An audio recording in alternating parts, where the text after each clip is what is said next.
What's up, guys? It's KB. Make sure you subscribe to the Underground Sports Philadelphia YouTube channel. Click the bell icon down below so you don't miss a single video from us. And thanks for tuning in to another video from Underground Sports Philadelphia. Now let's get into it. Philadelphia, baby, you're going to love it. Best sports fans in the world. Actually, the worst, but that's what makes them the best. What is going on, OTB Nation? Welcome into episode number 397 of the award-nominated, honorably mentioned, number 9 NCAA ranked, number 11 Philadelphia ranked, and of course viewable on YouTube, Outside the Box podcast, the official lacrosse podcast on the Underground Sports Philadelphia podcast network. KB and Deej coming at you with another episode of nothing much to talk about, so we're running it back turbo.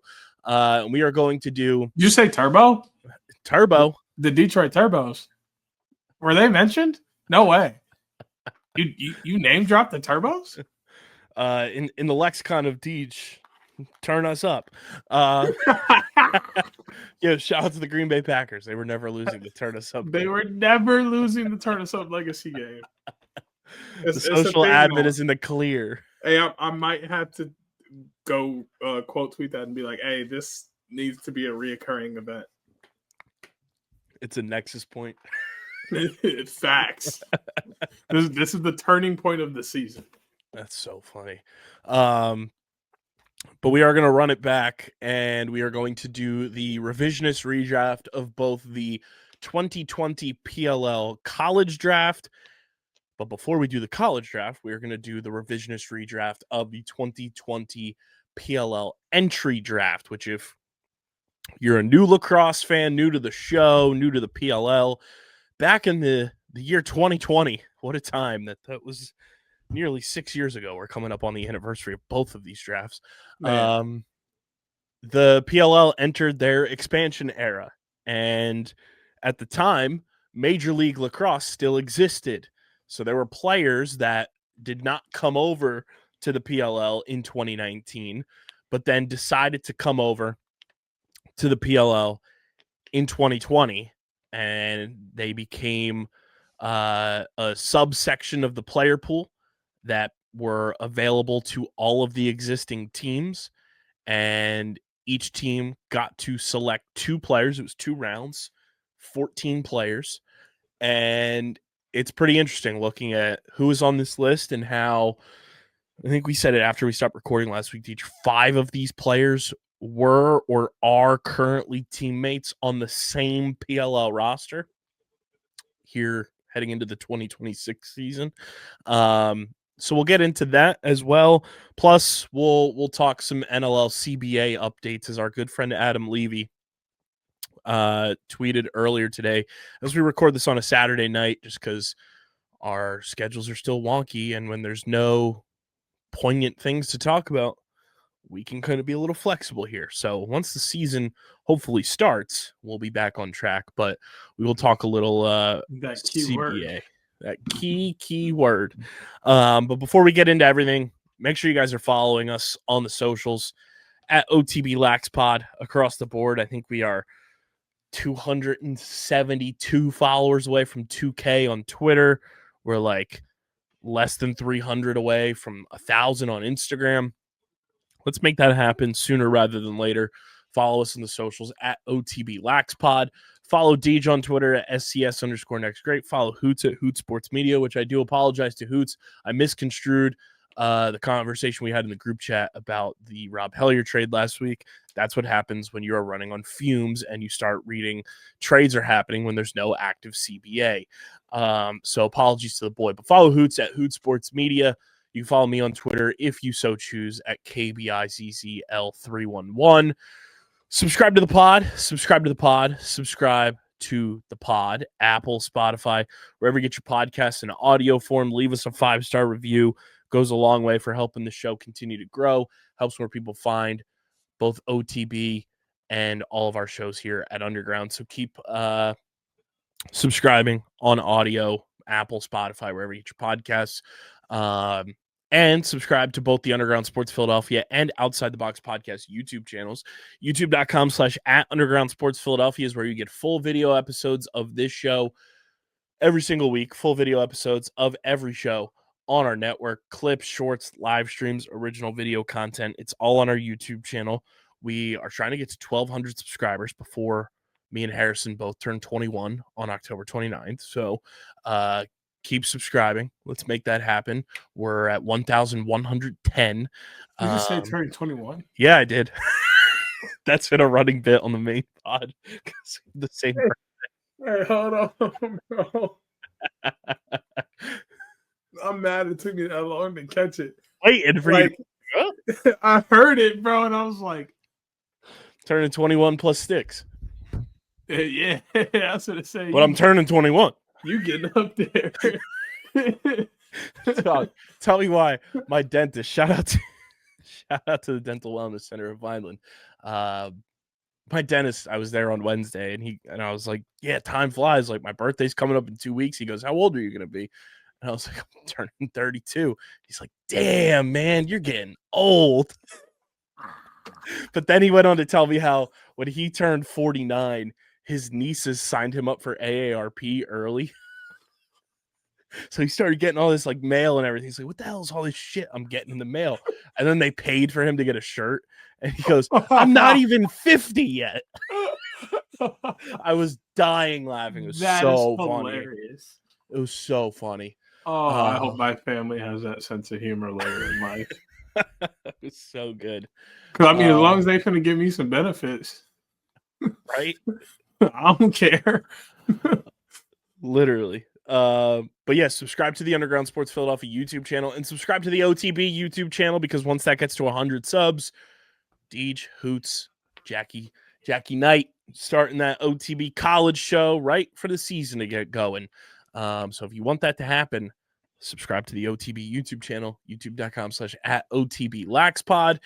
And this show, guys, is proudly brought to you by our friends at Rita's in Sewell. Guys, just because it's getting a little chilly outside doesn't mean you still can't enjoy some delicious treats from our friends at Rita's in Sewell. You can visit them at 288 Egg Harbor Road in Sewell, New Jersey. You can also go to ritazice.com to check out all of their delicious treats. Check out the updated hours here for the fall season. And obviously, guys, you know, Rita's is rocking with Abbott Elementary, which, you know, Deej and I love Abbott. That new Phillies episode dropped this week. I got to go back and watch that because the previews had me absolutely howling. But guess what? Extra Credit Wednesdays going on right now. Still valid, I believe. Get BOGO rewards on the Rita's app on Wednesdays because of Abbott Elementary, and Witch's Brew Berry Ice topped with nerds available for a limited time. Visit Rita's in Sewell, 288 Egg Harbor Road in Sewell, New Jersey, or go to ritazice.com for more info on all your favorite treats. And we thank Rita's for being a proud partner of OTB and Underground Sports Philadelphia. It's poppin', Deej. Life is chill. Good little time. I got a little broadcasting break now for a couple weeks. Well, kind of.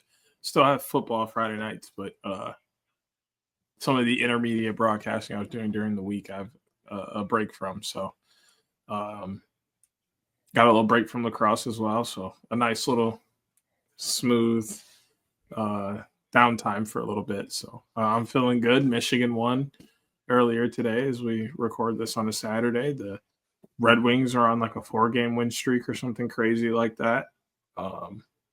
Pistons get started on Wednesday. Hopefully the Packers don't ruin my weekend tomorrow. Yeah, Flyers won in overtime tonight. It was fantastic. When was that opener? It was on Monday. I was at the Flyers home opener. Shout out to the Flyers for hooking that up. That was amazing. I was 11 rows off the ice. Just insane.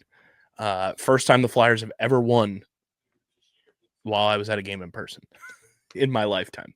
There you go. Broke the curse. Broke the curse. I finally seen all of my teams that reside in the US of A win a game in person. One day I'll get over to Brighton and watch them win a game. I got to see the Packers win a game in person. That I have not seen. That'd be sick. You got to do that at Lambeau. That's the only thing I haven't seen is the Packers win.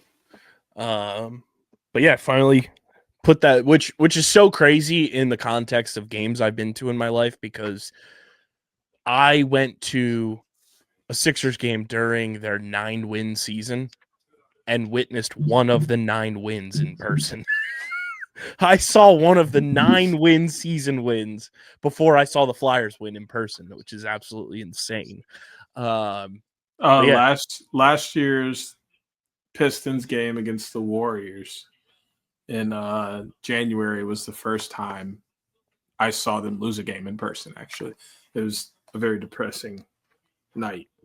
Yeah, I knew the sports gods had to level something out for me, because they handed me my first Phillies postseason loss of my life this year. Something had to balance out there, which luckily that did. Shout out to Dewani. She's the GOAT. I want to get her to like draw the duck. If Dewani could draw like a super duck for us, that would be so sick. I'd love that.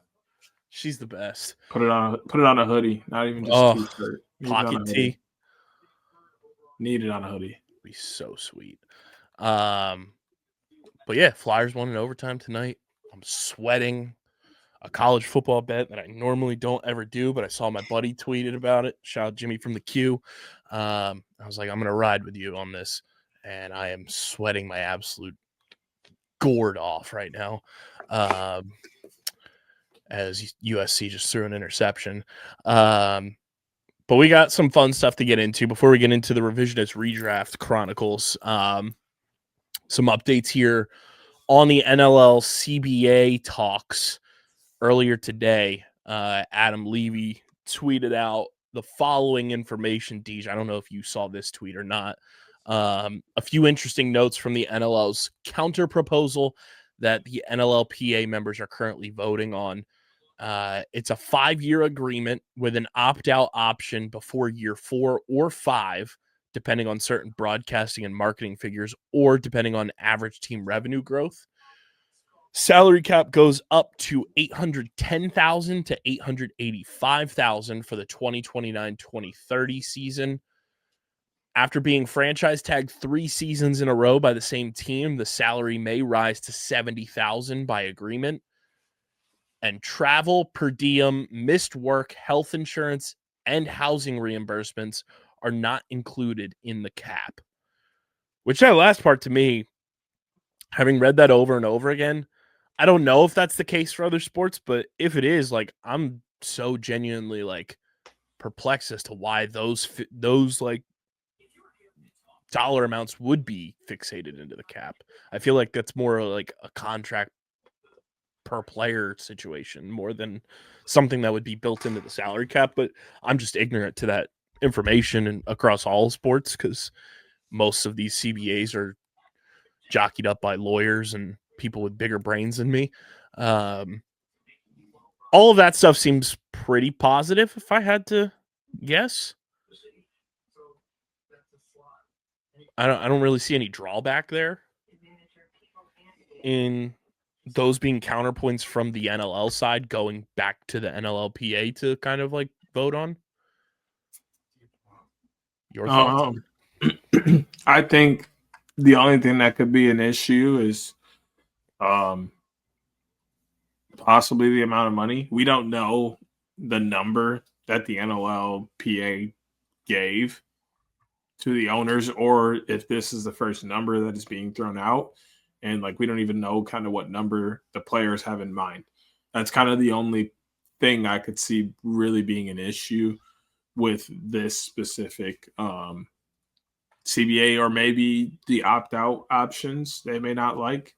They may not like that there's 2 years to opt out. They may only want one in that 5th year instead of 4th and 5th. To me, that doesn't seem like there's a lot of security in that, really, for either side. But yeah, I think really just the salary cap could possibly be the only issue.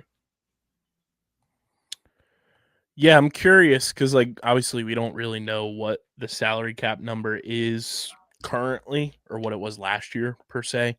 But basically, it's a 3-year deal because anything thing that comes with financial stipulations. You're going to opt out if there's an opt-out.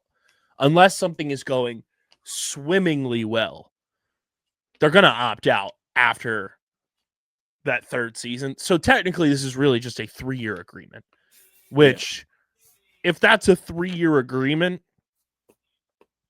I think that's pretty okay.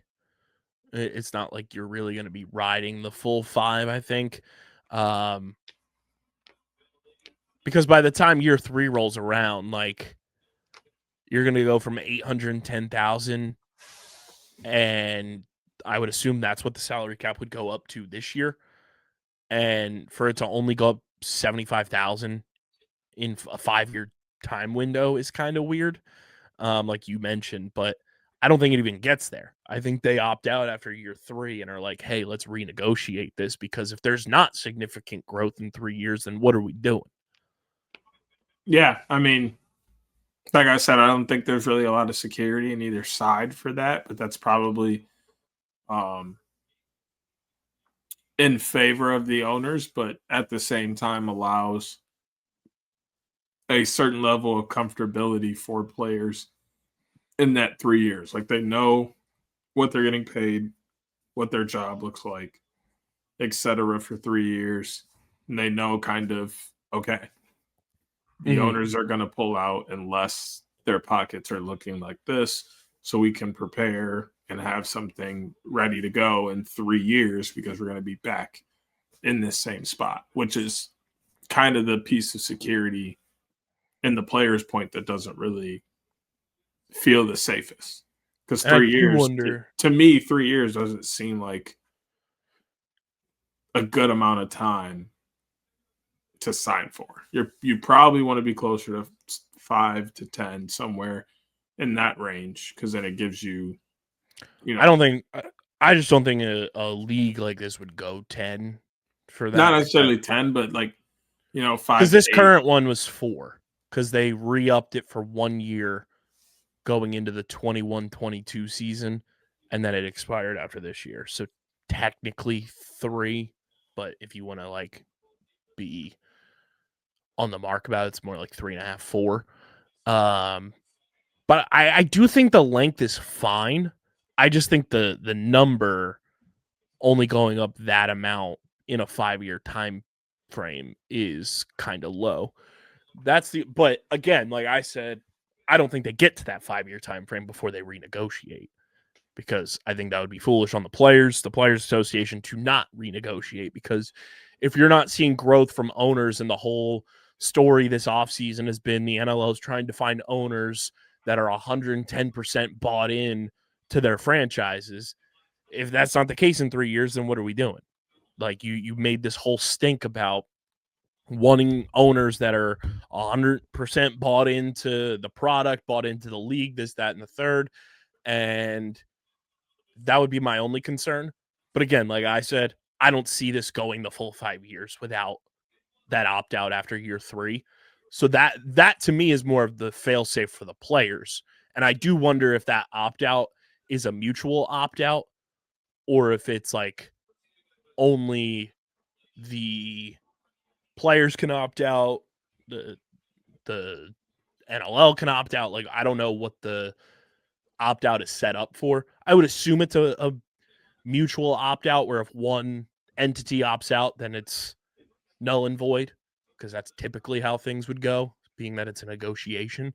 I do like the franchise tag rule. I think that's smart, because then you can't just abuse the franchise tag, which we have seen in other sports happen before. So I do like that rule coming through, because I think that's beneficial for both sides of things. And then we had an update tonight too from Dawson Nielsen, who went on the run out a couple weeks ago, who tweeted around 8 o'clock tonight, a few more interesting wrinkles surfacing around the new NLL CBA. Playoff format could stretch from 7 to 9 games. Flexibility built in 1-3-5 format possible. Quote, we can go to 9 games for playoffs. Doesn't have to be 3-3-3. Can be 1-3-5.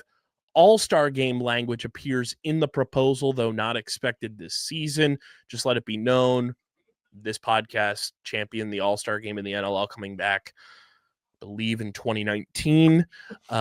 We brought that up to Dane Smith when he came on the show. That was the very first time. Dane said he was all about it. I should try to go back and find that audio file so I can do something with that, because we've been calling for that for a long time.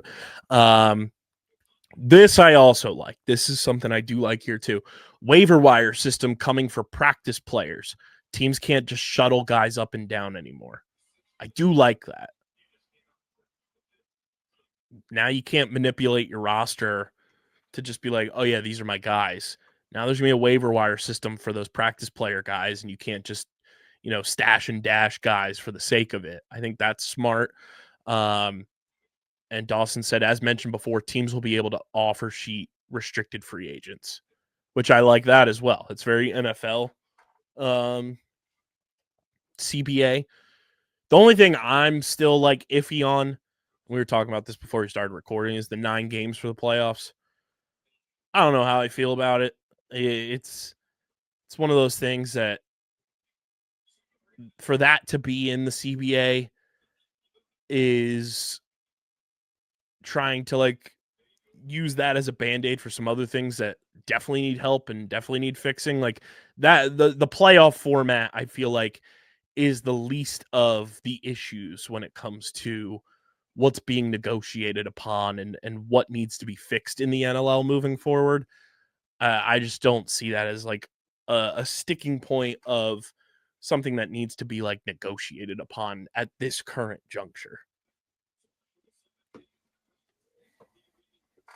I think it's fine the way it is. The 3-3-3 works. I do think it's I think 3 is a little short for the finals in some capacities. But I don't think it doesn't work. It works with the schedule. It works with Lacrosse schedule across different levels and denominations of the game. But also the 1-3-5 model to me would work. I think it would take some adjustment to the schedule a little bit to try and still fit into the new structure of lacrosse. But then again, this may be a part of that possible move to summer. Then it's not quite as big of a deal. If it's 1-3-5, I think that works a little bit better. And I really like the idea of a 5-game championship series. We've seen a couple times where, you lose 2 games in a row. Not saying you deserve a championship, but seeing a team come back from down 2-0 would be electric. And I think it just offers a chance at some more high-level lacrosse at a juncture that gives, to me, really just a little more opportunity for a team to show up and win a championship than it does in a 3-game series. Yeah. And I'm not saying I'm not for it. I think it's just at this current moment in where the league is at, where they're still operating with unified standings, which the more and more I think that's gone along, the more and more I think that's been a deterrent for the league right now, because I do think the league misses the East-West conference standings more so than having unified standings. Unified standings has its perks, but I think right now even though we're only 2 years into it, I can kind of see the drawback of it. But I do think it's one of the least worries of things that need to be fixed right now, where all of the other things there, and even the All-Star game thing, obviously Dawson saying it's not expected this season, that's also least of my worries. That's something that can be implemented at any time, I feel like. But I do like the waiver wire system. I do like the franchise tag rule that Adam brought. There's some good things in there, and that's a positive, just overall sign that there's some things to take away from what's being reported out there. And Dawson followed it because someone replied, I do enjoy more games and I think it's beneficial, but only doing it playoffs is kind of a bummer and may spill into other leagues time, correct? Other league being the PLL. Dawson said 100%. And from what I've heard, the league's still aiming to expand the schedule by 2028. We could see it hit around 30 games.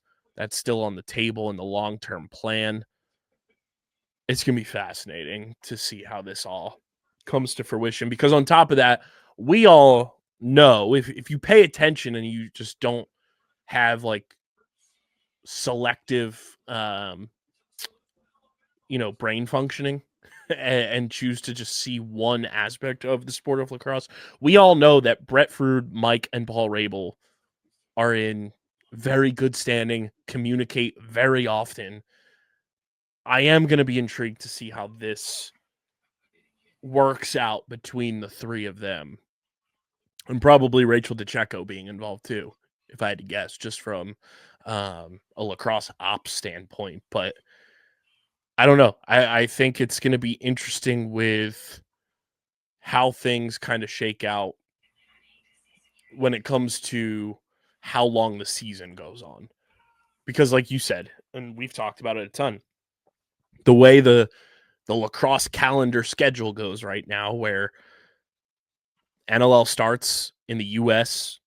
talking terms on Black Friday, that Black Friday weekend, and we roll all the way through, potential game 3 being on Memorial Day, while the college tournament goes to Memorial Day.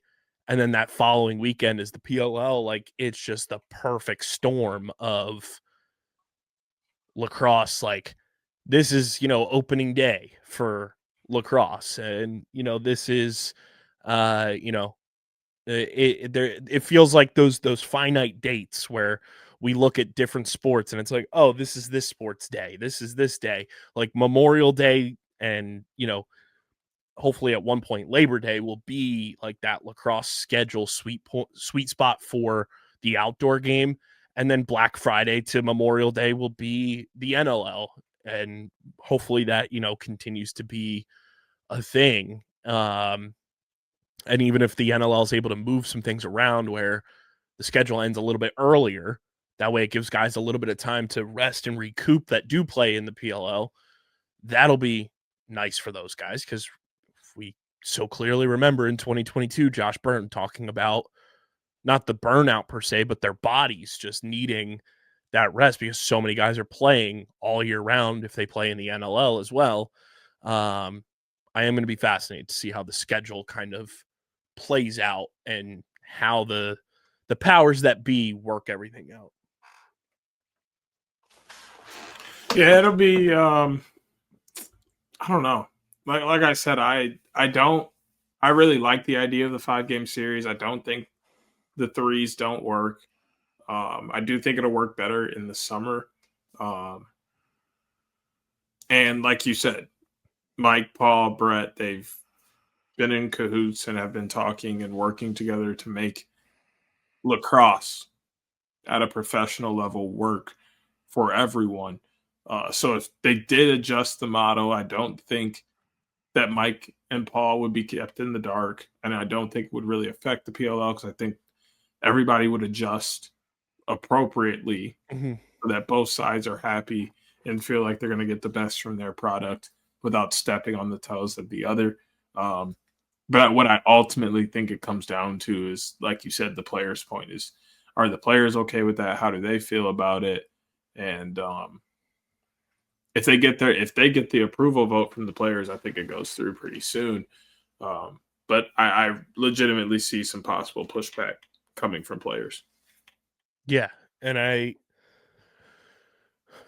like a lot of things that are being put out. I think the waiver system for practice players is super smart, because then it gives more creativity to roster building for GMs. And, we talked about it a little bit. It's like, how many GMs in the NLL, outside of like maybe 4 that are well-known, do you know that are like the creme de la creme of the NLL in terms of what they do for their job? And I think with the practice player waiver system, that's going to put so much more emphasis on a GM being good at their job, because not only is that going to showcase, hey, we have these players in our franchise right now, but we're going to have to manipulate and manage that practice roster depending on what our needs are, injuries, this, that, and the third. And it's not going to be as easy to just stash a guy simply because we know there's no repercussions for stashing him.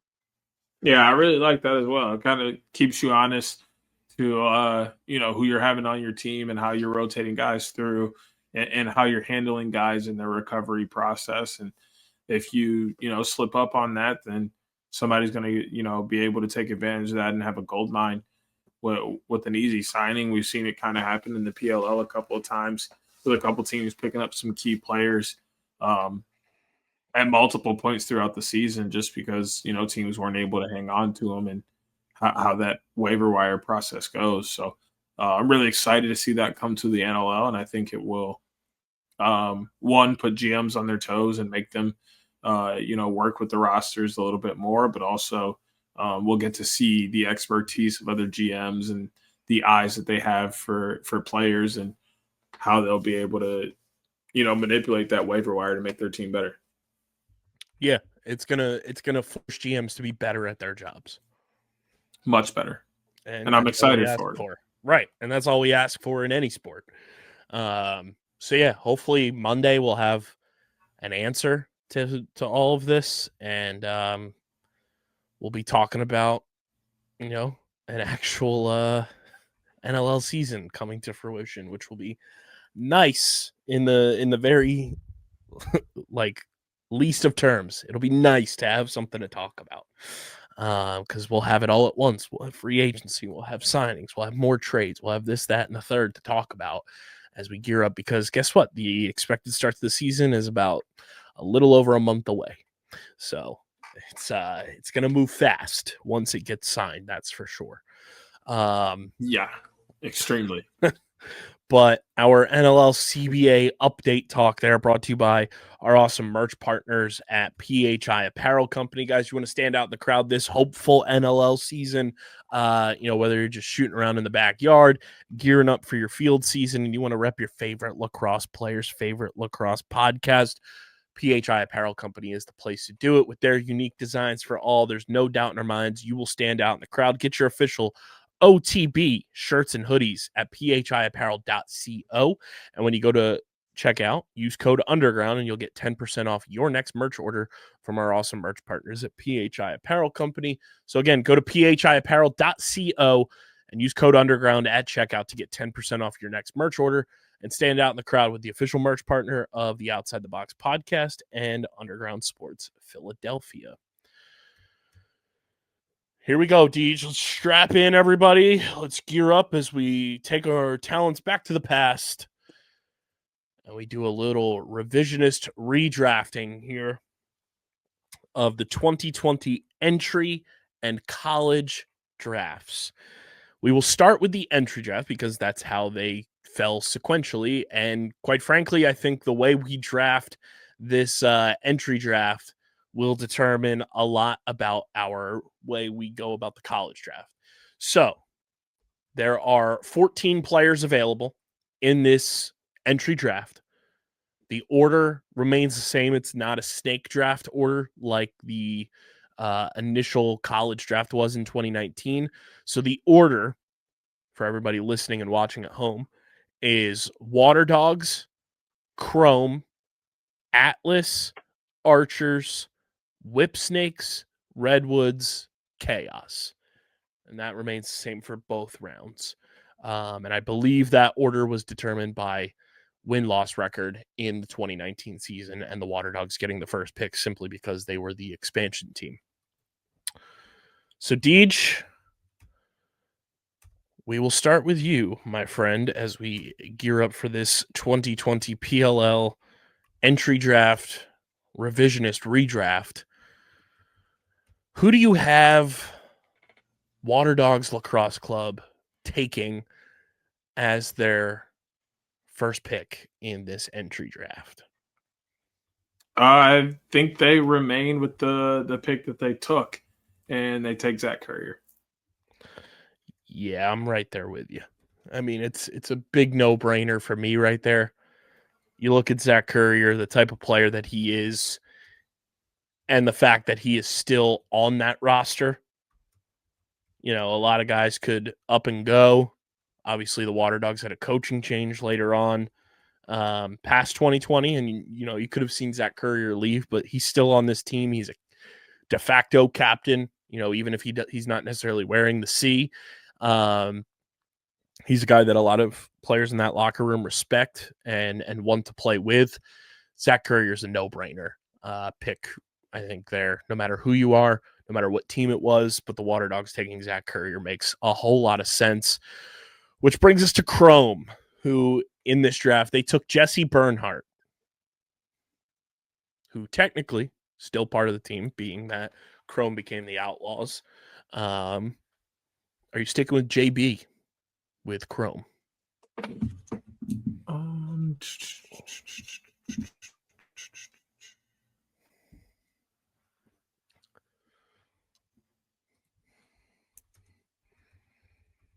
Yeah, I am too. Yeah. I was trying to think if there was another team that I'd see him fitting with anymore, and I don't. Yeah. He was like the member of that defense that they were like craving the previous year, and they needed that vocal leader and that quarterback of the defense. It makes too much sense to not take him there. Which now at pick number 3 brings us to Atlas Lacrosse Club. And with that pick, they selected Rob Pennell, who, if everyone remembers correctly, Rob Pennell only played for the Atlas during the bubble and was subsequently traded to the Redwoods, and then obviously left the Redwoods last free agency to sign with the Maryland Whipsnakes. Deej, do you still have Atlas using that 3rd overall pick on RP3?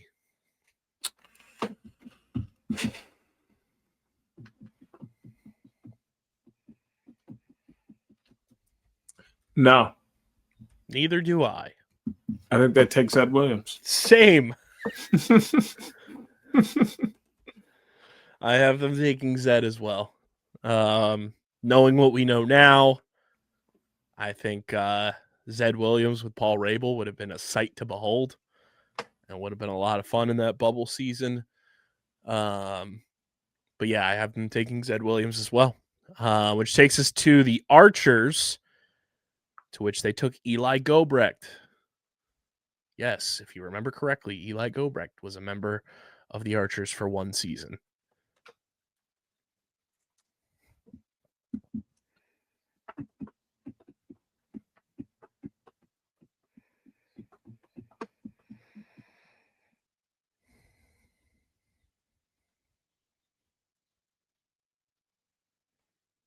Yeah, I think they still take Eli. I was torn here.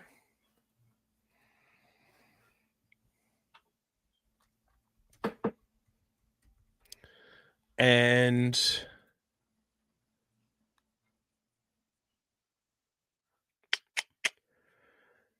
it's so interesting. I think they take Eli too. But do you know how fascinating? Do you want to know who I was torn with?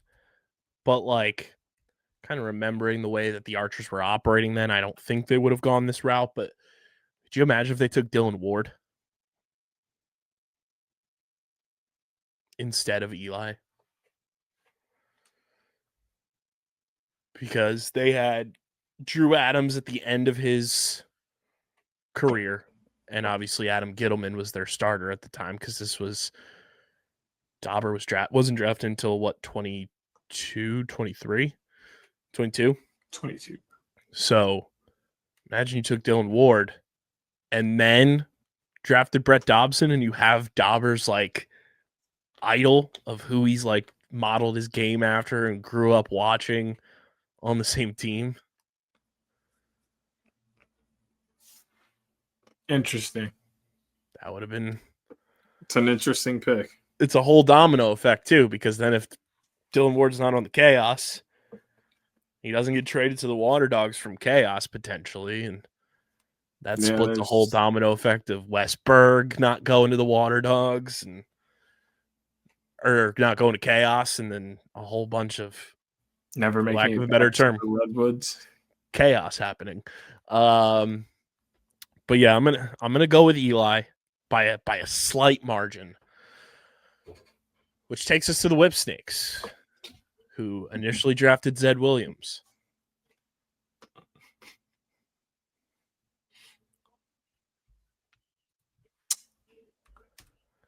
I think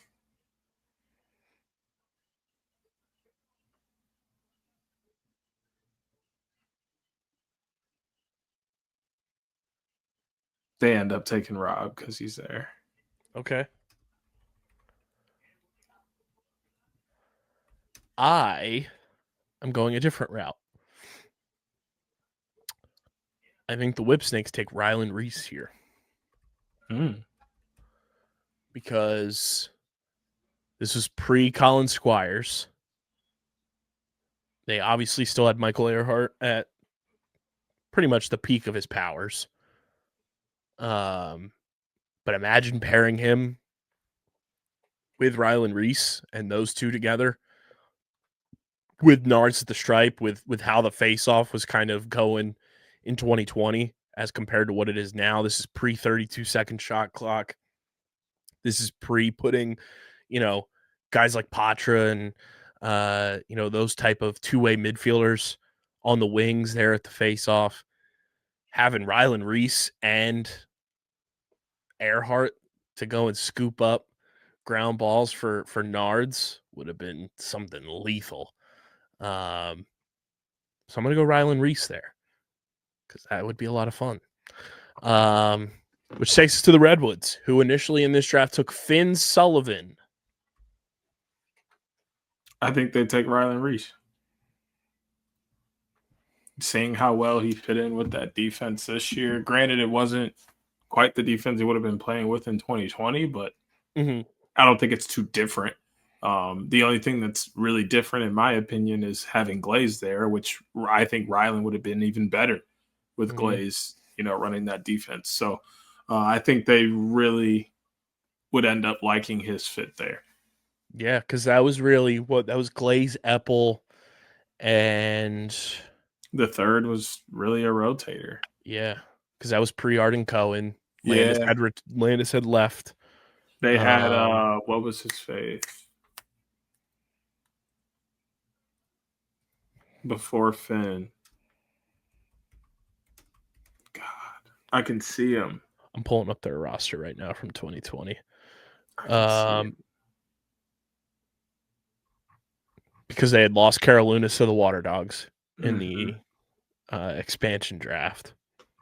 They still had Sexton at LSM. Correct. Let me see their 2019 roster.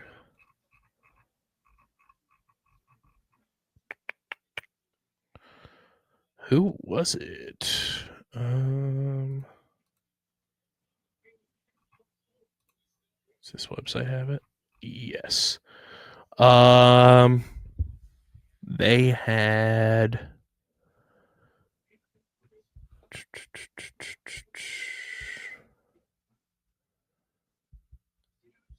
Did Finn actually just step in and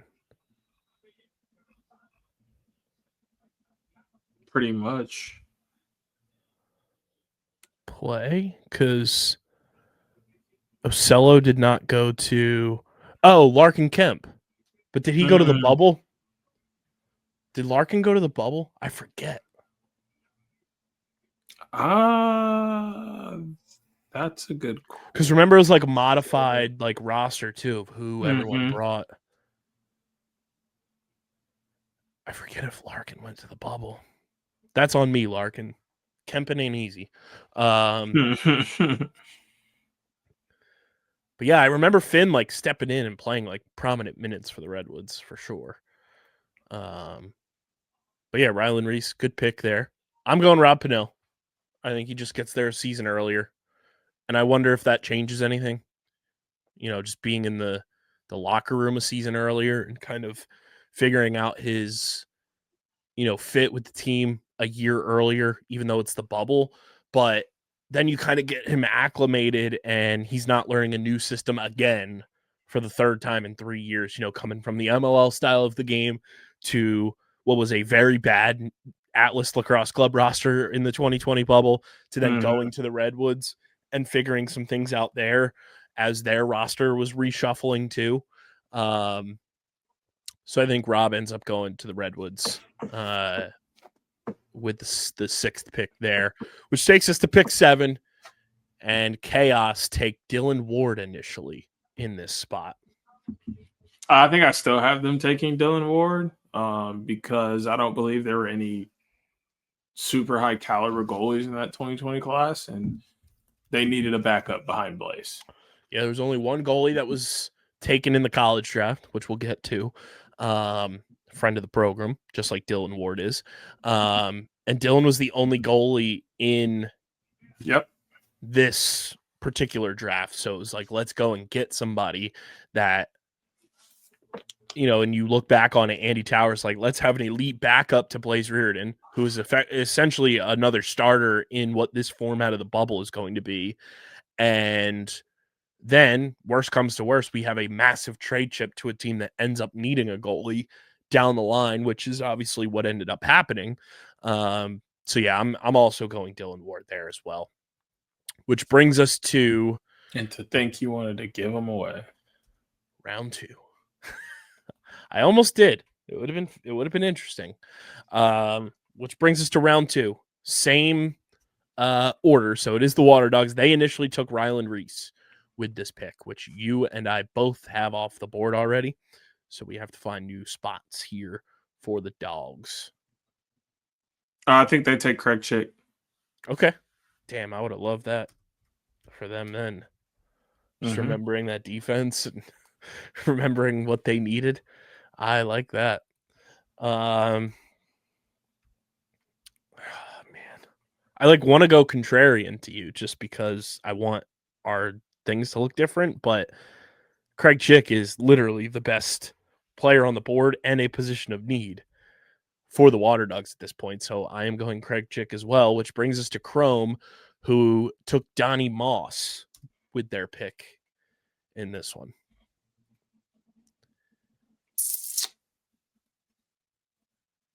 Which is very funny looking back because Wikipedia has Jesse Bernhardt listed as an LSM in this draft. I know.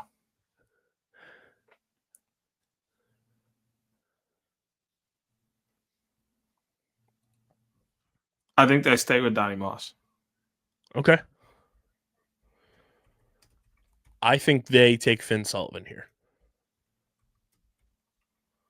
Finn being on the board, I think would have been like one of those, holy shit, this guy's still on the board type things. And they scoop him up there. They get Finn Sullivan to then pair with Jesse. The following year, they get JT Giles Harris. And then who knows what that defense is really looking like when you have 4 guys of Manley, Jesse, Finn, and then you bring in JT. But I like Finn Sullivan at that spot. Which takes us to Atlas, who took Craig Chick. So we need a new pick here for the Atlas Lacrosse Club. And I think I am going to...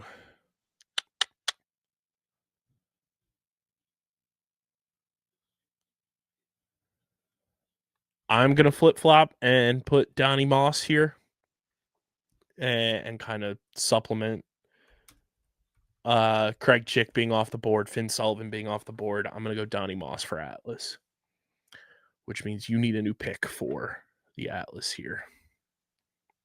I'm going Finn Sullivan here. Okay. I like it. Which takes us to the Archers, who took Christian Mazzone, a tilt god in his very own right. Do you remember those photos of him? Yeah. I couldn't even see his face. I think they take Camizio instead.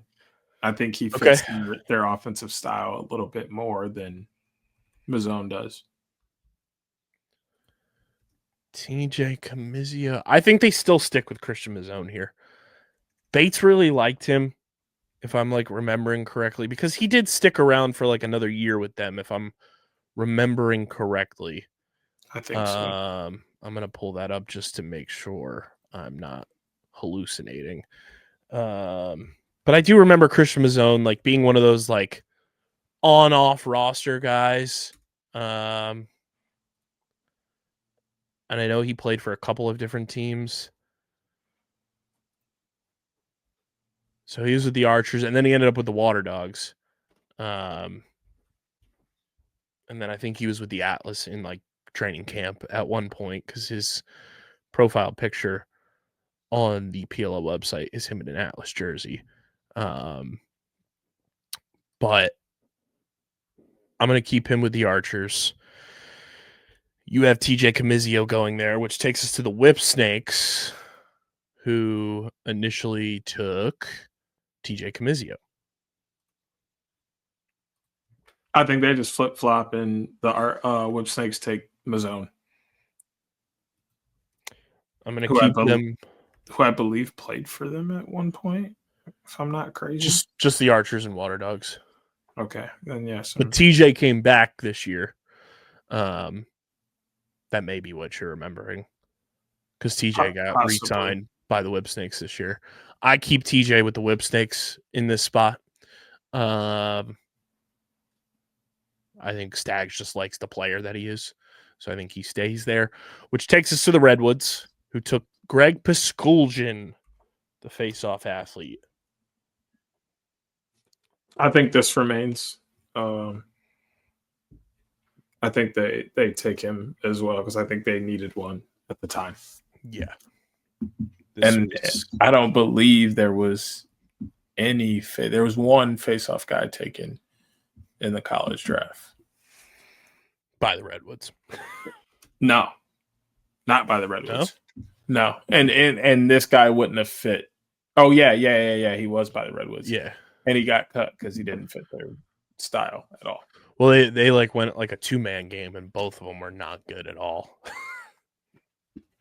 Yeah, I have Greggy P still going to the Woods there, which leaves us the final pick being the same, and that is one Jason Noble sticking with the Chaos. So not much switches up there, which I think is a testament to these teams picking correctly. But it is fun with some of the switch ups we made, which for some of the switches, obviously Atlas taking Zed Williams. You had the Whip Snakes taking Rob Pennell. I had the Redwoods initially taking Rob Pennell. You had the Water Dog. We had the Water Dogs taking Craig Chick. I have Chrome taking Finn Sullivan. You had Atlas taking Finn Sullivan. You had the Archers take Camizio, and then Christian Mazzone going to the Whip Snakes. Some fun change. I had the Whips taking Rylan Reese. You had the Redwoods taking Rylan Reese. Some fun changes there that could have changed the course of history if they actually happened, but not too much, which I think we will see a little bit of change here with the college draft. But before we get to the college revisionist redraft, I want to talk to you guys about our awesome PLL App Code. Guys, the PLL app is the one-stop source to keep up to date with everything that's going on in the PLL, regular season, off-season, in-between season, champ series, articles from the beat writers, videos, behind the scenes, plus it's gamified. So there's trivia. You can earn experience points just by going into the app and answering a trivia question or watching a video, reading an article, and so much more. So download the PLL app, and when you go to the redeem code section, type in OTB pod. That's OTB POD. You get 500 XP on your account when you do it. It's simple. It's easy. A nice way to level up. It literally takes you from level 1 to almost level 3. So download the PLL app, and when you go to the redeem code section, type in OTB pod to get 500 XP on your account and keep up to date with everything going on in the PLL and the WLL all year round in the PLL app. Deej, let's go to the college draft. The college revisionist redraft here in 2020. An interesting draft. There was only 2 rounds because this was well after the Pandy Wandy canceled damn near everything. So it's only 2 rounds, and it was also not a snake draft. It's same way in this one for how things shook out. So the only differences are the Archers and Atlas picked 1 and 2, and then the Water Dogs were inserted at pick 3, and then everything shuffled out afterwards from there. So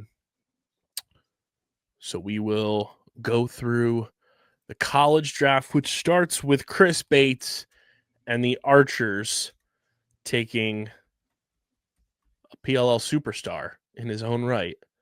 And that is the one, the only Philadelphia native, Grant Ament. I don't think that changes. I agree. I think it would be silly if it changed. One might call it ludicrous. And then I would tell you to move, bitch. So Grant Ament stays with the Archers for both of us, which takes us to the Atlas, who selected a PLL superstar as well in his own right, and now a PLL champion as well. That is Brian Costabile. I also think this remains the same. I agree with you there. Brian Costabile is a demon, and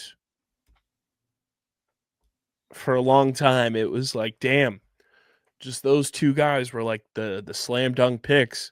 But then people forget that second round had a superstar of its own, which now takes us to round 1, pick 3.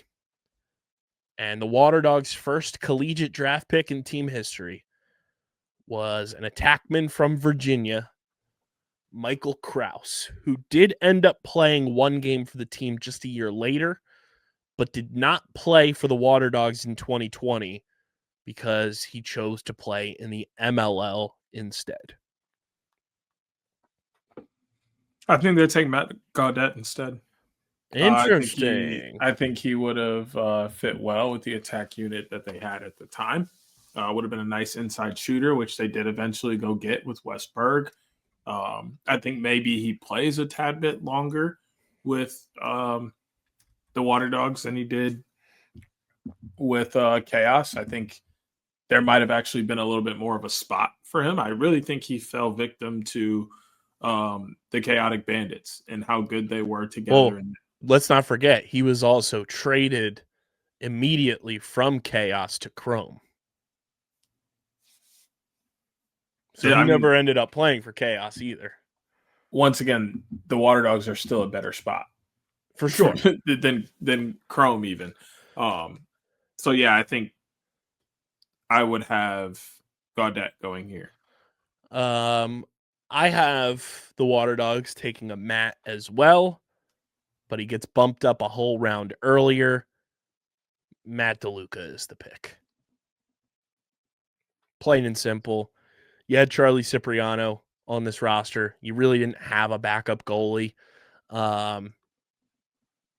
at the time because Dylan Ward was on the Chaos. So you didn't have a bona fide starter.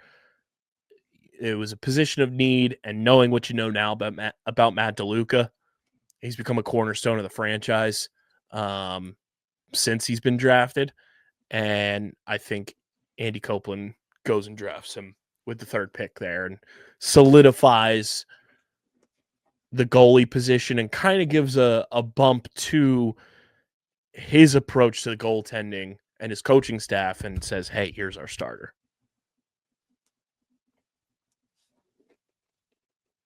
DeLuca Hive, rise up.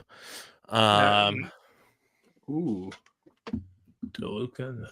I like that. I mean, hey, I'm here for it. Same team, just a whole round earlier. And those are the 3 players, Grant Ament, Brian Costabile, Matt DeLuca, who are still in the league actively from this draft that were truly taken in this draft, if you will.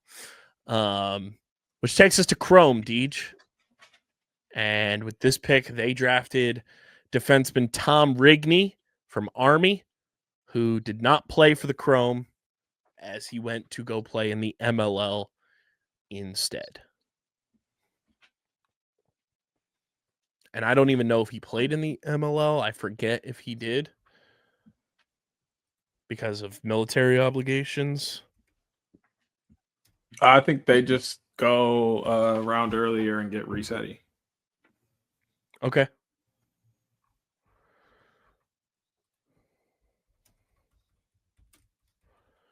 Who made a nice little career for himself.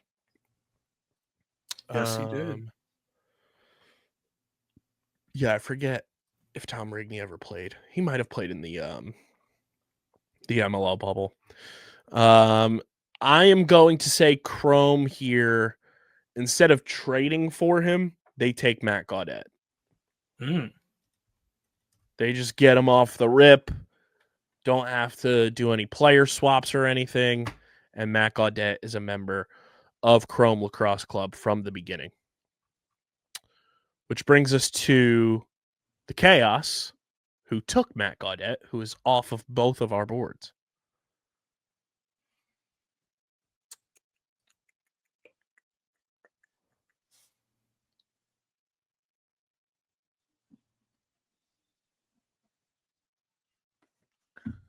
This is where it gets a little tricky.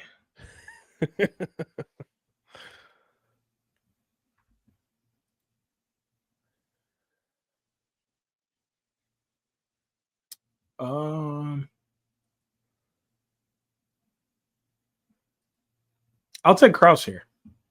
Okay. That would be Michael a very Krause. That would be a very Towers-esque move. I like it. What does Andy Towers do here in the revisionist redraft? I'm going to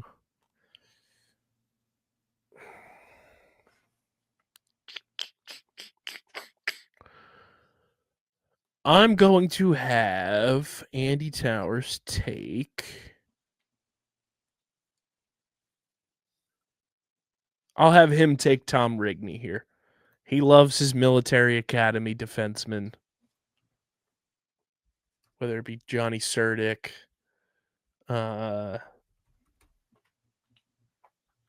who's the other one that I'm forgetting? It's Johnny and Matt Reese. Tom Rigney fits the bill there. So I'll have him go to the Chaos, which brings us to the Redwoods, who in the first round took Peyton Smith, face-off athlete.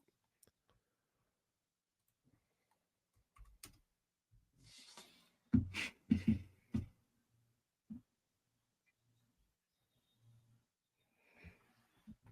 think they still take him. Who else was going to take him? And they needed another one anyway.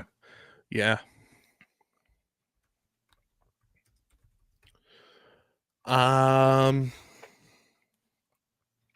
Just looking at their draft.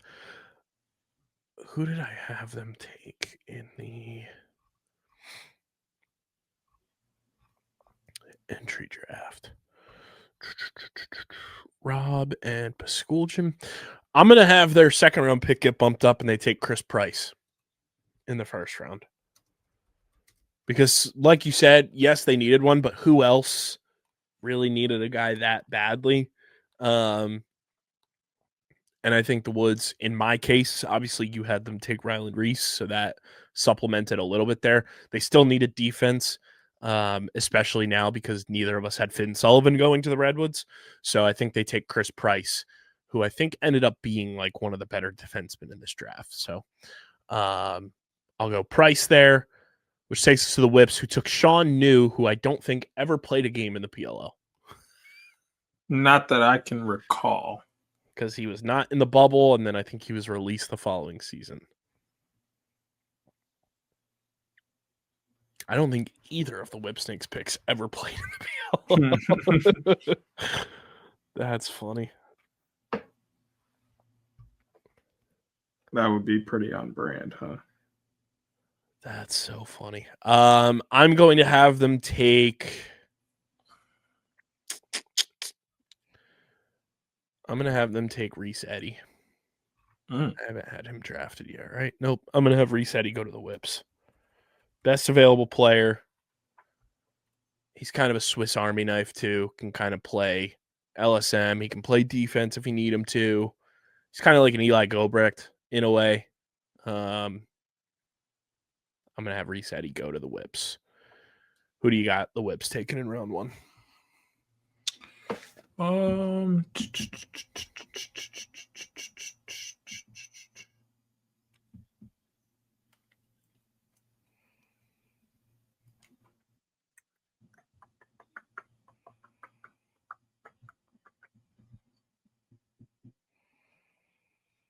Probably Rapine.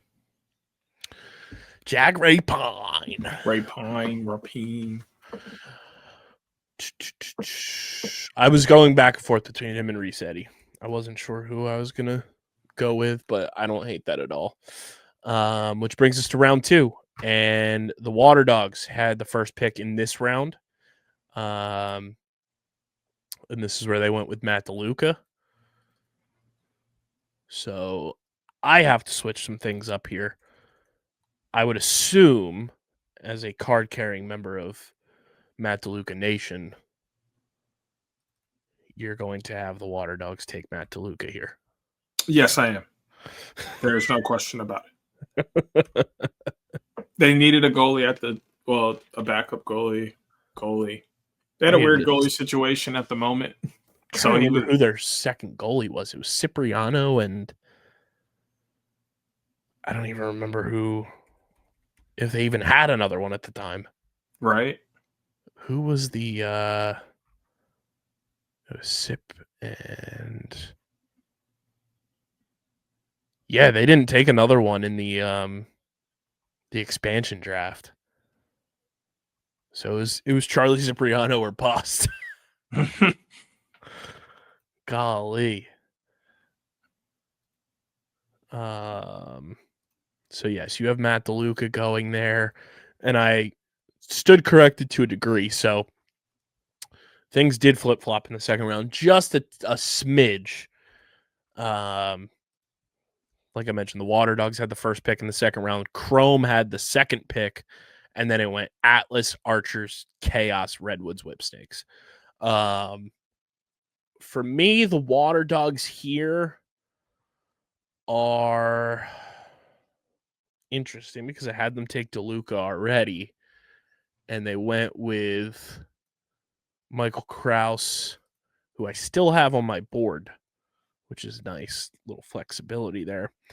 Do they still go Michael Krause here?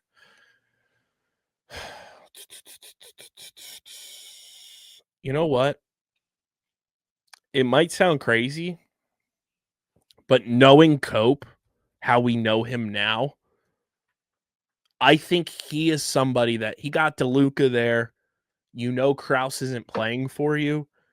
I think in the second round now, Cope would take the dart throw and take Jeff Teat.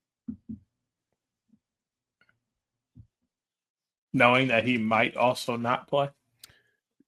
Simply because it's the second round. I think when he took Krause, he was banking on him playing. So that's why you drafted him so high. But now in this scenario, you take DeLuca, you know what he's, all about. Second round, you can kind of be a little more flexible, especially as an expansion team. At this point, like they still have Ryan Drenner, Kieran, Connor Kelly. Like they still have offensive weapons on this team.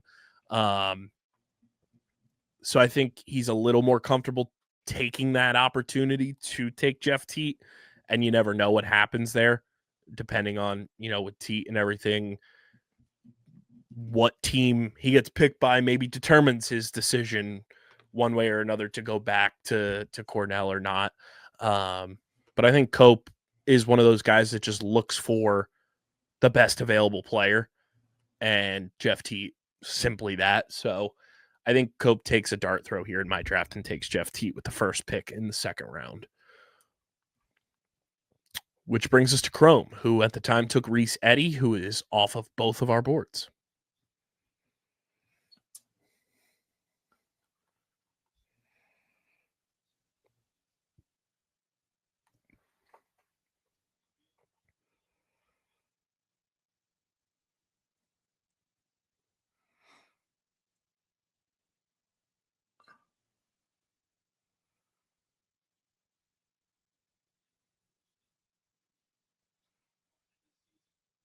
I'll have them take Matt Hubler. Hubler.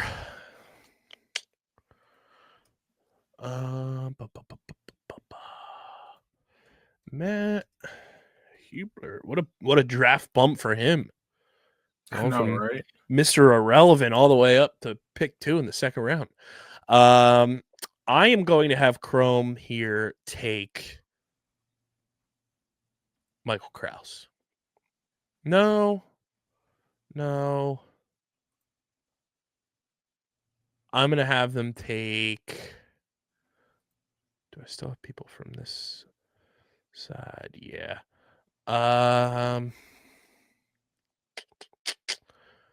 This is where I think Jack Rapine goes, actually, because I had them take Gaudette. They don't have Reese Eddy. They're still looking for another defensive player. After taking Finn Sullivan and Jesse Bernhardt, I think they just look to continue building up that defense in front of Galloway. So I'm going to go Jack Rapine there, which takes us to the Atlas, who selected Aiden Hines in this draft, who I don't know if he ever played or not.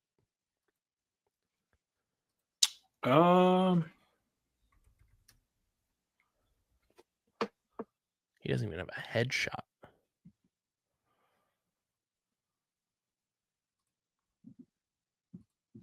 Nope, never played a game in the PLL. I think they still take him anyway.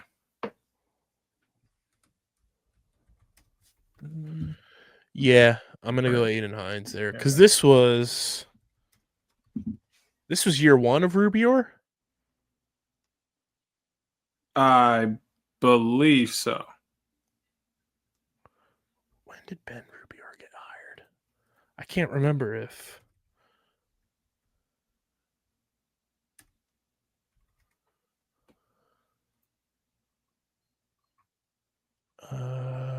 Let's see.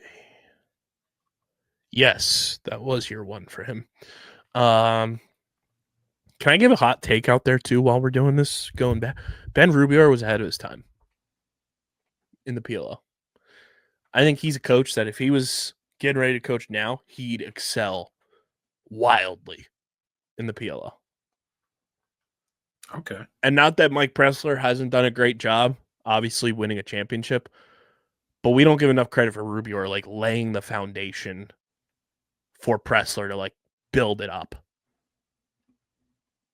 Yeah, I mean, he left so much like material there for Pressler to build with when he stepped down in 2021 or 2022 actually. Like he built up so much. He was ahead. I miss Ben Rubior.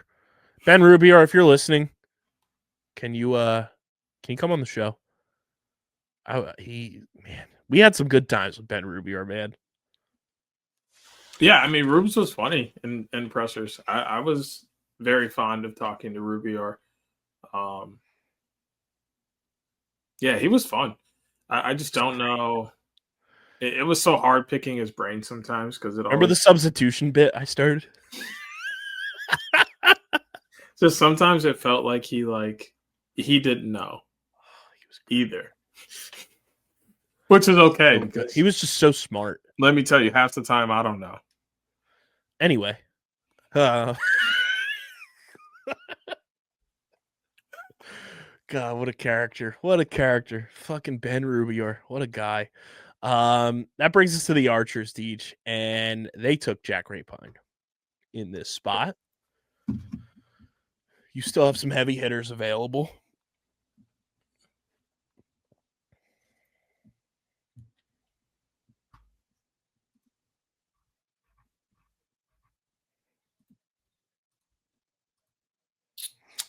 Sean New. Sean New. I am going to.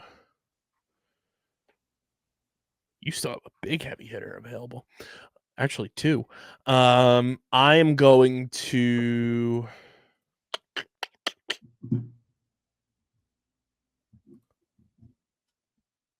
Follow suit with you there. I'm going to put Sean New with the Archers. Which brings us to Chaos, who took one Jeffrey Teat in the second round of the 2020 PLL draft. What could have been? Are you still going Jeff Teat with the Chaos? Yes. I don't think anybody else would have really taken this shot other than him. I am going to go with. I'm going to go Michael Krause here. I still have him on my board.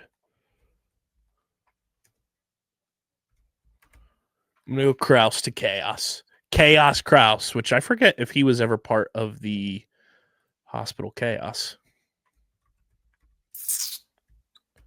There's a slight chance he is. Let's see. Or was. All seasons. Nope, just the 2021 Water Dogs.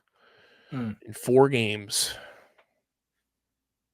What could have been? What could have been? Mikey Krause. Which brings us to the Redwoods, who took Chris Price in this spot, who you still have available.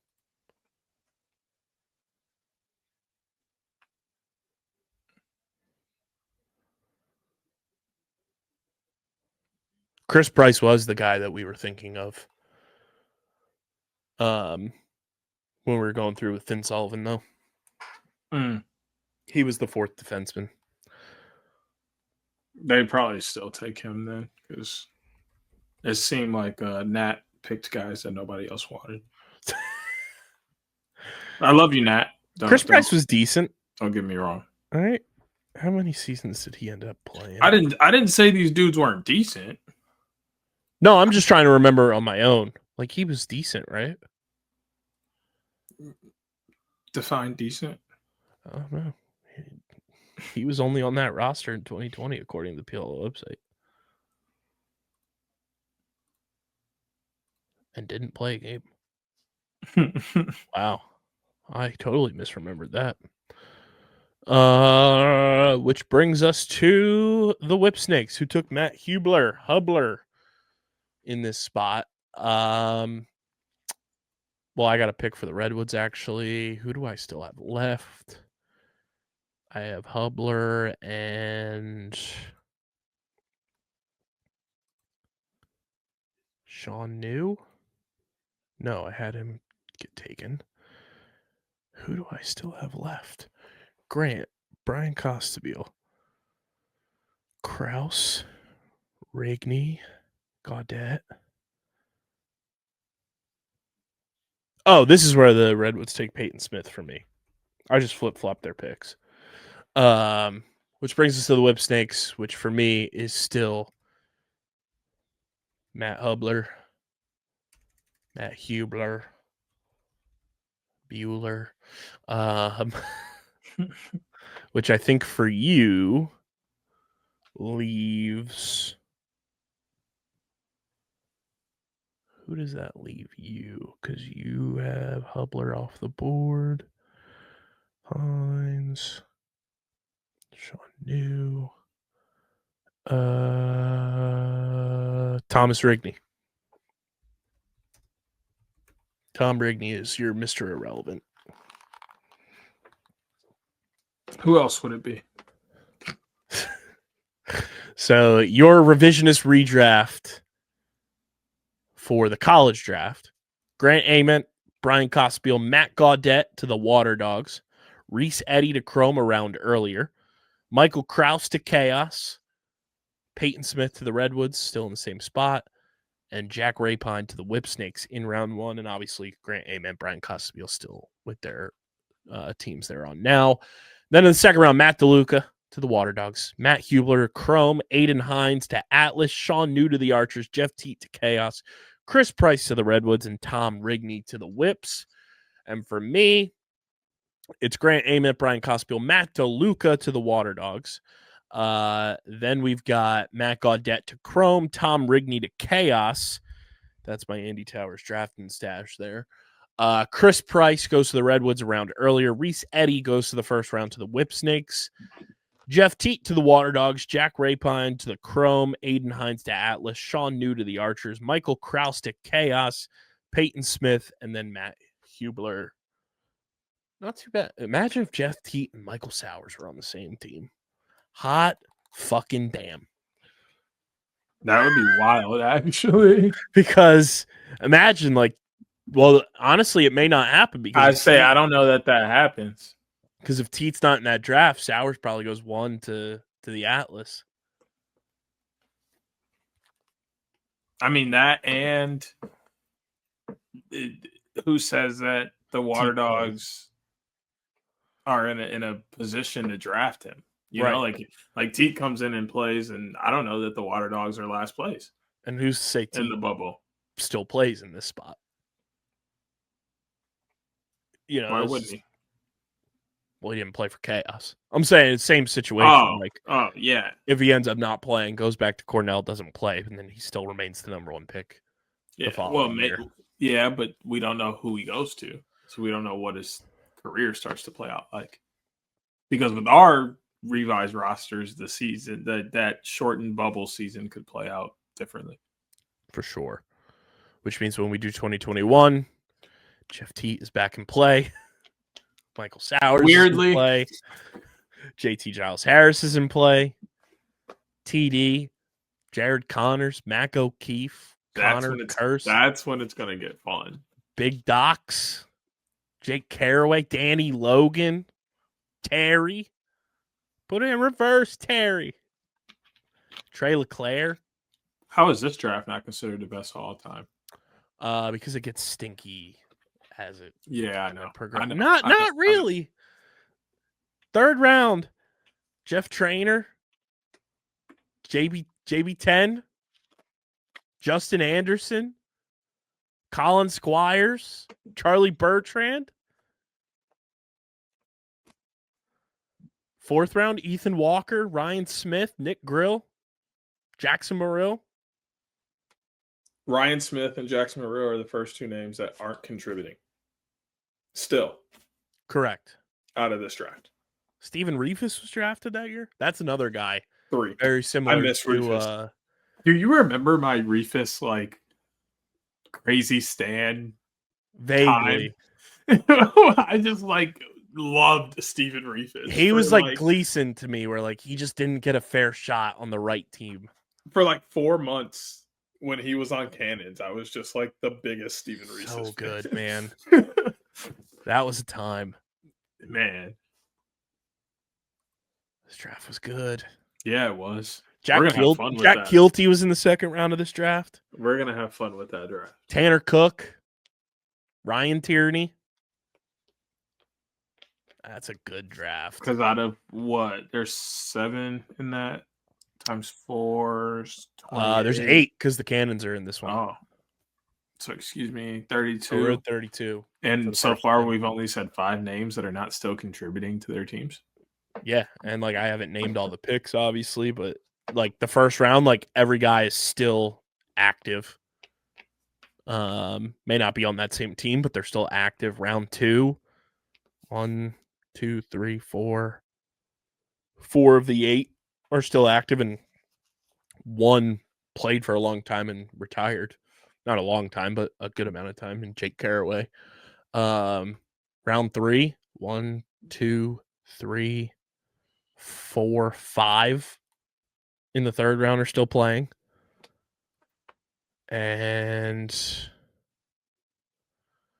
1 in the fourth round is on an active roster at Nick Grill. Did Peter Dirth play this year? Yeah. So he was in the No, sorry, that's Ray. Ray Dirth definitely played it. Peter Dirth, when was the last time he played? 23. Yep. So he played 3 seasons. He was in this draft in the 3rd round. To get a guy that played 3 seasons in the 3rd round, not too shabby. Man. Yeah, this draft is nice. 21 is going to be crazy. 22 is also going to be crazy. Because the first round is going to look so much different than it did. Like, so much different. Holy moly. I'm going through this right now. Jesus Christ. Dude, the 22 first round is gross. Logan Wisnauskas, number 1 overall, still with his same team. Chris Greasy to Atlas. Arden Cohen, still on his team. Matt Moore, still on his team. Kobe Smith, still on his team, but is being held hostage. Brett Kennedy, no longer on a roster. Roman Puglisi, and Zach Geddes, who's now on a different team. That is has an argument to be going way higher than pick 8. That is a first round. And then when you look at round 2, that draft gets better. Round 2, Nick Turn, who's now on a different team. Is he? Technically. Logistically, yes. Asher Nolting, Bubba Fairman, Brett Dobson, Brendan Curry, Jack Hanna, Wheaton Jacoboyce, Jonathan Donville. Now that is a 2nd round. 3rd round, there's 1, 2, 3 guys that were on active rosters this year. Ryan McNulty was with Chaos. Inacio was with Chaos. Colin Kirst, 3rd round pick. Nakai Montgomery in that draft. Jake Higgins in that draft. Keegan Kahn in that draft. Max Wayne. Christopher Newport legend. D3 gang. And then the 4th round, Owen McElroy. Rip. John Robbins. Maybe one of the greatest 4th round picks of all time. Arguably. Ryan Ogevin, 4th round. Free him. Free my mans. Yeah, those 2 middle rounds in that 22 draft were something special. Some good stuff in there. Whew. That's going to be fun. 21 is going to be crazy. Yeah. We're going to have a lot of fun. Especially with JB10 being back in the mix. We're going to have a lot of fun with 21. 21 is going to do something for me. So fucking corny. Oh, it's going to be great. I can't wait for that. Holy shit. And it's the first full draft of 32 picks for the first time. That's going to be exciting. I can't wait. I hope Joe Keegan has been listening to these. I'm sure he has. He's got to be. It's the homie. He was in London recently with his lady. That's sick. She works for the NFL. I need to get across the pond. I saw that. I was like, look at Joe Keys going to the NFL across the pond over there. I got to get over there. Fucking love Joe Keegan. We should take a trip. We missed our opportunity to take a trip across the pond for a game. Kind of. Last year, Brazil. Oh, that's not across the pond. That's across the hemisphere. I said kind of. I said kind of. That's like folding a piece of paper. Well, don't we technically cross a hemisphere going to London too? No. The western. We just cross time zones. Don't we cross from the eastern to the western? No. You sure? Yeah. There's just the northern and southern hemisphere. The world's not split in half the other way. You sure? You sure that they don't latitudinally there isn't How line for the many- latitudinal center of the Earth. I can't be bugging right now. I swear I learned about Eastern and Western Hemisphere.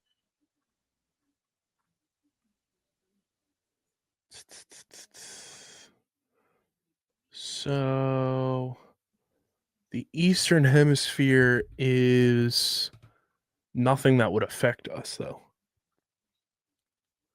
But it exists. It exists. It's not as common as the North and South.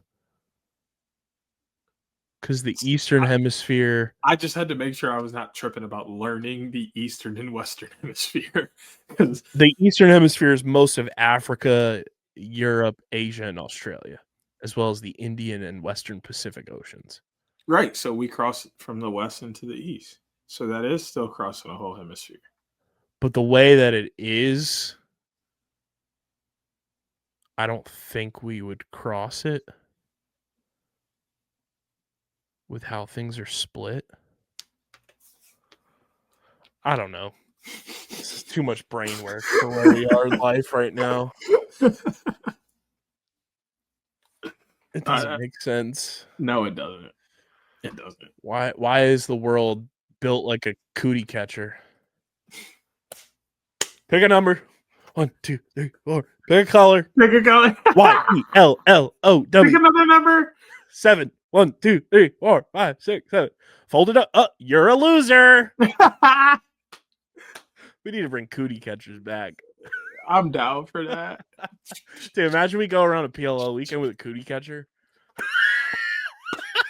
That would be insane content. That would be insane content. Oh my god. We might have to do that. Cootie catchers were the shit. I can't believe we really did that. I'm glad you experienced that. Oh yeah, dude. I'm glad you experienced that. Oh yeah, dude. We played I paper didn't know when football the- in school too, Oh yeah. all the time. It was so Handmade fun. field goal posts. Yep.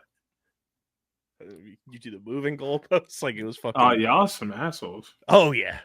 We ain't do all that. We had We hard actually mode. got into heated arguments about people's goalposts not being straight enough and if they were moving. Like we did old school ones too, like this. I said, but we also had like an entire league. So like each week we played a different person and there were playoffs. So like there was none of that moving goalposts. This Dude, is you know real. what would've been sick? Shout out to Bino, because Bino is basically like paper football meets foosball. Back in the day when we were in high school, Dylan, Dom, and Matt were all a part of it. I wasn't cool enough to be invited to this, unfortunately. But there was a knee hockey league at Dylan's house. Dude, imagine if we had knee lacrosse. We can do that. That would be... Get the minis out. I can't do that. I would tear my ACL scooting Oh, around on my God. knees like that. Sure. But imagine if that was a thing when we were younger. You sound old. I am. My dentist called me old this week. He said you getting old. He didn't say you was old. He said you getting Dude. old. The way my back has been screaming at me today. Yeah, it's bro. saying, you old. My shoulders, my traps, they've been at it. They're like, hey, you can't lay any kind of way you want to when No. you sleep anymore. It's like, hey, dumbass. You getting up there, my boy, and that don't work for you. Them numbers is climbing. I swear. Real pain most of the day. It's terrible. It's absolutely no. All the weather changing and shit. It's so bad. Don't get old, kids. Don't get old. They ain't got a choice. They got a little bit more time than we do. That's for damn sure. But that is all we got for you guys on this one. That was a lot of fun. Again, next week, pending NLL happenings, might run it back with 2021 for you. And don't worry, I just am like trying to figure out some logistics because we put the Boxy Awards into a type form, and then I realized, Deej, type form, we're on the free version, which only allows 10 responses per month. So I don't know if that would be the best logistical way. So I may have to just import everything into a Google form to send to the Boxy Award voters. So we have those ready to go. For the Boxies, I will be reaching out to people in the very near future. Because guess what, DJ? Once Tuesday at noon rolls around, I am free from the hellscape of the day job for 12 days. Ooh. Don't have to worry. Don't have to worry about it for 12 days. So we're in turbo mode. Yes, I brought up turbos again. Bring it up. Bring them back. I'm telling you, the turbos will be coming back. Make sure you guys are following us. Well, don't quote me on that, please. Yeah, disclaimer. Don't quote him, but quote him. Yes. Exactly that. Make sure you guys are following us on the socials at OTB Laxpod across the board. Get us to our follower milestones. Follow Hoots at Hoot Sports Media. Follow DJ at SCS_next great. Follow me at KBIZZL311. Subscribe to the pod. Subscribe to the pod. Subscribe to the pod. Apple, Spotify, wherever you get your podcast in audio form. Also, before I forget, San Diego Seals, our good friends at the Seals. I was not joking when I said we would wear those new beautiful jerseys on this here show. Yes, we would. I would never fib about the drip. Before I go. Never, ever, ever. So I know we have done some things in the past to showcase the drip. I'm just saying we are open for business to showcase some drip on this here program. Yes, we surely are. So I saw you liking those comments, Instagram admin. Let's chat. Let's yap a little bit. Okay? Please. Because those things look beautiful. Subscribe to the pod, Apple, Spotify. Subscribe to the YouTube channels, youtube.com/@Underground Sports Philadelphia, @OTB Laxpod. Be sure to leave a like on the video. Drop a comment in the comment section. Click that bell icon so you know whenever new videos go live. For all of our listeners that are old school MLL heads that covered the MLL in its heyday, slide in our DMs with your most iconic MLL era trades. This is for research purposes. A lot of you will know what this means in the near future, in the distant future. But I'm talking to the Phil Shores. I'm talking to the Rosies. I'm talking to the Joe Keegans of the world. Give us your most iconic, also under the radar, interesting MLL era trades that happened throughout the history of the MLL. I need that. My people slide in our DMs because we need that ASAP. There's some things that we are working on here at this company that we need that info. But this has been episode number 397 of the award-nominated, honorably mentioned, number 9 NCAA ranked, number 11 Philadelphia ranked, and of course viewable on YouTube. Outside the Box podcast, the official lacrosse podcast on the Underground Sports Philadelphia podcast network. For Evil Hands Deej, for Regular Hands Deej, I'm KB. We'll catch you guys next week. But until then, we're getting the heck up out of here. Peace. Peace.